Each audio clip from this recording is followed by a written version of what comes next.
Challenged. You don't love someone for their looks, or their clothes, or for their fancy cars, but because they sing a song only you can hear.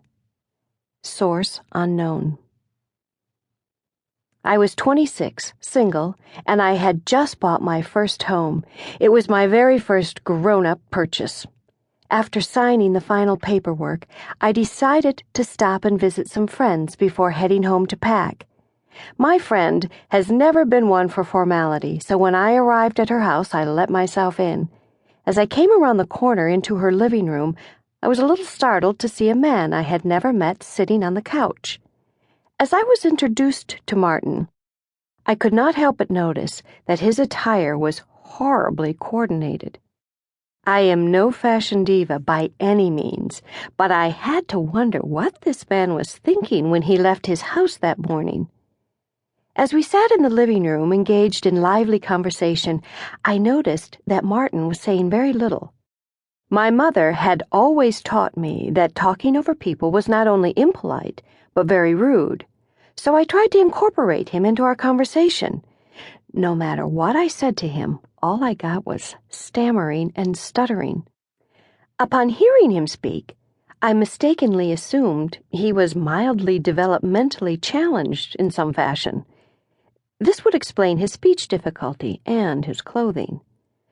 For some reason, when people find themselves in a situation like this, they tend to talk louder and slower. I was no exception, and I must have looked like a complete idiot given what I learned later. After a few hours, I headed home. I had a lot of packing to do, and moving day was coming up fast.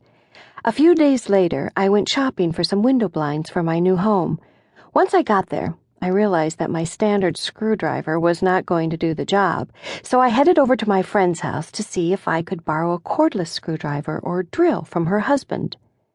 When I got there, she explained to me that it was no problem to borrow the drill, but her husband had not made it home from work yet, and she did not know where he kept it. After pausing for a moment, she said that Martin was in the other room, and she would see if he had one. Within a matter of moments, he appeared. This time, it seemed that his speech problem was far worse than the last time we had met. Also, I could not help but notice that he had made another not-so-great fashion choice. Slowly, he told me that not only did he have a cordless drill, but he would come and help me to hang my blinds, and he would drive. My stomach twisted, not knowing what to say.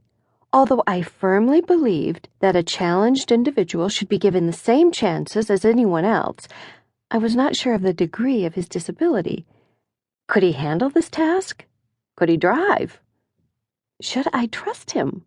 After all, he was a complete stranger. I took a deep breath and agreed. I knew that if my friend was okay with this, he must be up to the challenge. Otherwise, she would have pulled me aside and told me. Hoping for the best, I got into his truck and we headed the short distance to my new home. When we arrived, Martin pulled a toolbox from his truck and went inside. I must say, I was instantly impressed. Before hanging each blind, he measured and marked, taking extreme care not to damage or mar my beautiful new windows. As he traveled from room to room, hanging the blinds, I followed him. By this time, I was more than comfortable with his ability. I just felt I should try to engage him in conversation. During this time, I began to notice something. Martin spoke clearly whenever his back was to me. It was only during face-to-face conversations that his speech became difficult to understand. Then it hit me. Martin was not the least bit mentally challenged. Why then, I wondered, did he have difficulty speaking at times? At the last window, with his back turned, he told me that he and our mutual friends were going out on Friday. He wanted to know if I would like to come along. Without a moment's hesitation, I blurted out, "Yes!" I surprised even myself, as that was something I never did. I would never have guessed in a million years that Martin would be my husband when I first met him, but 4 months later, we were married.